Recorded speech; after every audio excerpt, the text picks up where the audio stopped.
Happy Amazing Wednesday. All right, we have a book to read. Hopefully you looked at the map on my blog to understand New York City a little bit better. Thing is, in the book, we haven't arrived in New York City yet. We will soon. She's still in Rhode Island, where she was the slave to Miss Mary Finch. And Miss Mary Finch just died. Isabella and Ruth, two slaves. Isabella's the main character. Isabella. One thing I didn't read is that on the top of each page there's a date. And then there's a text from that time. Some days I'll read them, some days I won't. Chapter 2. Amen, we said together. They're burying Ms. Finch, and Robert Finch is there. Okay. Pastor Weeks closed his Bible, and the funeral was over. Nehemiah, the gravedigger, drove his shovel into the mound of dirt and pitched some of it into the open grave. The earth rattled and bounced on the coffin lid. Old Ben put on his hat and walked towards the mule team. Mr. Robert reached for coins to pay the pastor. Ruth drew a line in the dust with her toe. My belly flipped with worry. I was breathing hard as if I had to run all the way to the village and back. This was the moment we had been waiting for, the one that Mama promised would come. It was up to me to take care of things and find a place for us. I had to be bold. I stood up proper, the way I'd been taught, chin up, eyes down, took Ruth by the hand and walked over to the men. Pardon me, Pastor Weeks, sir. May I ask you something? Certainly, Isabel, said Pastor Weeks. Where do you think we should go? What do you mean, child? I know I'll find work, but I can't figure where to sleep, me and Ruth. I thought you might know a place. Pastor Weeks frowned. I don't understand what you're saying, Isabel. You're to return with Mr. Robert here. You and your sister belong to Robert now. I spoke slowly, saying the words I had practiced in my head since Miss Mary Finch took her last breath. The words that would change everything. Ruth and me are free. Miss Finch freed us in her will. Mama, too, if she had lived. It was done up legal and proper with wax seals. Mr. Roberts snorted. That's enough out of you, girl. Time for us to be on the road to Newport. Was there a will? Pastor Weeks asked him. She didn't need one. I was Aunt Mary's only relative. I planted my feet firmly in the dirt and fought to keep my voice polite and proper, because I'd be freaking out too, right? I saw the will, sir, after the lawyer wrote it. Miss Mary had me read it out loud on the count of her eyes being bad. Slaves don't read, said Mr. Robert. I should beat you for lying, girl. Pastor Weeks held up his hand. It's true. Your aunt had some odd notions. She taught the children herself. I disapproved, of course. Having slaves read only leads to trouble, you know. I spoke up again. We're to be freed, sir.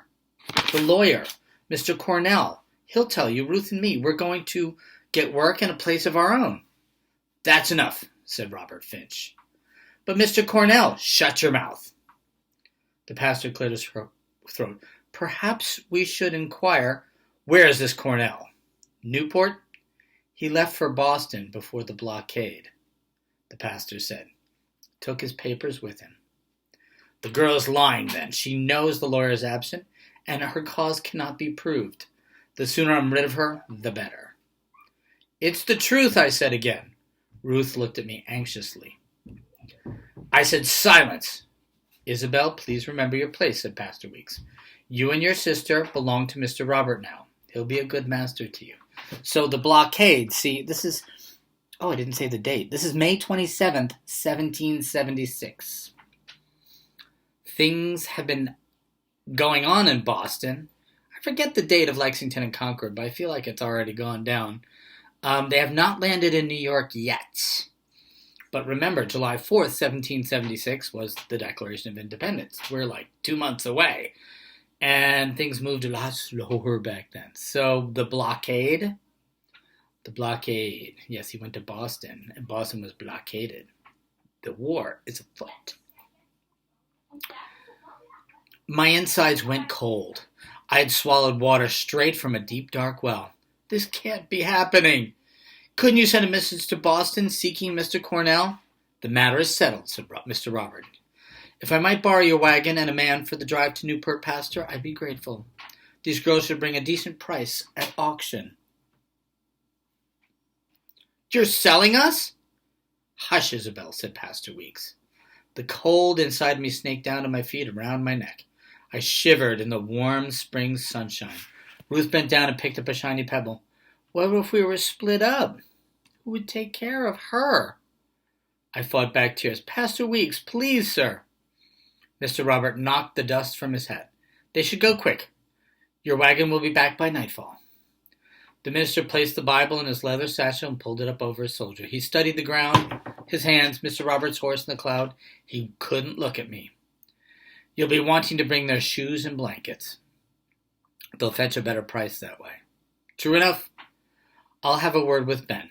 Explain matters. Pastor Weeks walked toward his own slave, keeping a hand on the satchel so it didn't bump against his side. See, that's why the lack of consciousness. You know, it's still slavery times. It's 1776. Slavery is still a super firm institution in the United States. So I know this is a difficult story, but it gets more intense. My heart wanted to force my feet to run, but I couldn't even feel them. I couldn't feel my hands, my arms.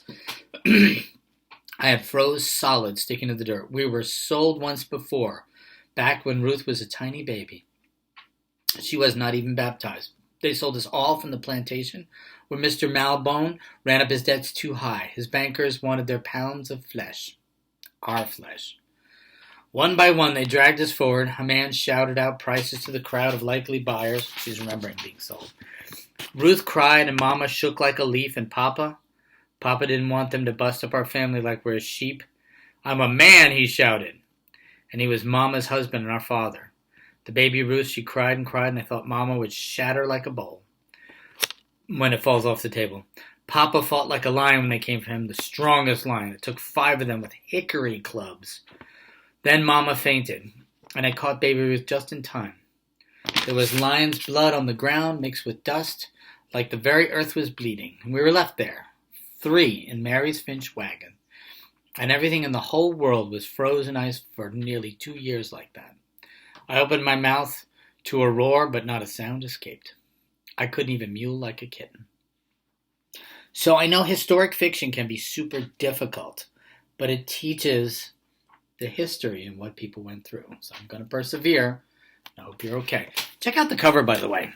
Isn't it kind of cool? It's chains, like her hands are in chains, and that's like the English flag and the new American colonist flag, like, caught between her because she gets caught up in the revolution. Okay, I'm going to persevere a little bit into chapter 3. Still Monday, May 27th. 3 chapters on the one single day. The snake took us to Miss Mary's house to collect our blankets and 2 small shoes, but nothing else. We couldn't take Mama's shells. We couldn't take Ruby's baby doll, made out of bits of flannel and calico. We couldn't take the wooden bowl Papa made for me. Nothing belonged to us. As I folded the blankets, Mr. Robert went out to the privy. That's a nice way of saying bathroom. There was no point in grabbing Ruth and running. He had a horse and a gun, and we were known to everybody. I looked around the room searching for a tiny piece of home I could take in my pocket. What can I take? Seeds. On the hearth stood a jar of flower seeds that Mama had collected. Seeds she never had a chance to put in the ground. I didn't know what they'd grow into. I didn't know if they even grew. I uncorked the jar, I snatched a handful, and I buried them deep in my pocket. Just as the wagon drove us away, Ruth turned to see the little house disappear. I pulled her into my lap and stared straight ahead, afraid that if I looked back, I might break. By midday, we were in Newport, Rhode Island, following Mr. Robert up the steps of Sullivan's Tavern. I had never been inside a tavern before. It was a very large room, twice as big as Miss Mary's house, and 2 wide fireplaces, one on each of the far walls. The room was crowded with tables and chairs, and as many people as church on Easter Sunday, except church was never cloudy with tobacco smoke like this place, and it also smelled like roast beef. Most of the customers were men, and a few had their wives with them. Some seemed like regular country folk. but others wore rich clothes, not useful for muck shoveling. They made haste, tucking into their dinners, playing cards, looking at newspapers, arguing out loud about the British soldiers and their navy and taxes and a war. Ruth didn't like the noise and covered her ears. I pulled her towards me and I patted her on the back. Ruth was simple-minded, and she was prone to fits, and that spooked very ignorant folk. So, seizures. Ruth maybe might have been autistic, difficult, and she had seizures, it sounds like. So that's why she's like, who's going to look after Ruth? As I patted, her eyes grew wide at the sight of a thick slice of buttered bread near the edge of a table. We hadn't eaten at all today, and there was little food the day before, because Miss Mary died. I snatched her hand away from it as she reached for it. Soon, I whispered. Mr. Robert pointed to a spot at the corner. Stand there. A woman burst through the kitchen door, carrying a tray heavy with food. She was a big woman, twice the size of my mother, with milky skin and freckles. She looked familiar, and she caused me to search my memory. We'll have Jenny fatten up the British Navy and make their ships sink to the bottom of the sea, yelled the red-faced man. The big woman, Jenny, laughed as she set a bowl in front of him. The owner called over to join us. She frowned as she approached, giving Ruth and me a quick once-over while tucking a stray curl under her cap. These are the girls, Mr. Robert explained. It don't matter. We don't hold with slaves being auctioned on our front steps. Not in this tavern. We won't stand for it. I thought this was a business establishment, Mr. Roberts said.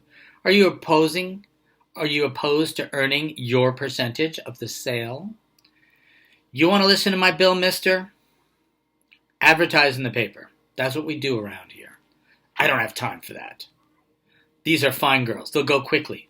Give me half an hour's time on your front steps and we'll walk away with heavier pockets.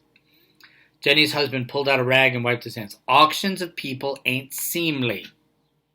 Why don't you just talk quiet to folks around here? Leave notice tacked up. That would be proper. I recall an auction not 20 yards from here, Mr. Roberts said. One of Brown's ships brought up a load of rum and slaves from the islands. They must have sold 40 slaves in 2 hours' time. Rhode Island doesn't import slaves. Not for 2 years now, said Jenny, the tavern owner's wife. All the more reason why folks want to buy what I have to sell. I want this done quickly. I have other business to tend to. Is that our problem, Bill? Jenny asked her husband. He says it's like our problem. Ease off, Jenny, said Bill. The girls look hungry. Why don't you take them to the kitchen? Jenny looked like she had plenty more to say to Mr. Robert, but she gave Ruth and me a quick glance and said, follow me. Mr. Robert grabbed my shoulder. They've already eaten. No charge. I like feeding children, said Jenny. Oh, Mr. Robert released me. Well, then that's different. This Mr. Robert guy is not nice. Jenny closed the kitchen door behind me and motioned for Ruth and me to sit at the table in the middle of a room. A cauldron of stew hung above the fire of the hearth and 2 fresh pies cooling by the window. Eat first, then we'll talk. She cut us slices of bread and ham and poured us big mugs of cider. Ruth gulped hers down quick and held her mug out for more. Jenny refilled it and smiled. I made short work of the food, keeping one eye on the door in case Mr. Robert walked in. The back door to the kitchen was wide open and let in the breeze. Should I grab Ruth and try to run? Jenny read my mind. No sense in running. He'd find you right away. I scowled at my bread and I took another bite. I'd help you if I could, Jenny said. It'd be the least I could do for Dinah. I wasn't sure I'd heard right. Pardon me, ma'am? You're Dinah's girl. I knew you when you walked in the door. You knew my mother, Jenny? Your mother and your father both. I held you when you were a day old. I heard she passed away last year. My condolences, child. She cut 2 pieces from the apple pie and gave them to Ruth and me. I was indentured servant when I was your age. Old Mr. Malbone had 5 of us from Ireland, along with near 30 slaves. Worked us all just as hard, but after 7 years, I could walk away. Thank the Lord. Dinah was real friendly to me when I first got here, and she helped me get used to the new place and people ordering me around. So in 1776, Caucasian people, white people, could be slaves. They were called indentured servants. If you were poor and you wanted to come to the New World from Ireland or England, to come over and pay for your passage, you would sell your servitude for 7 years. So that's a big difference.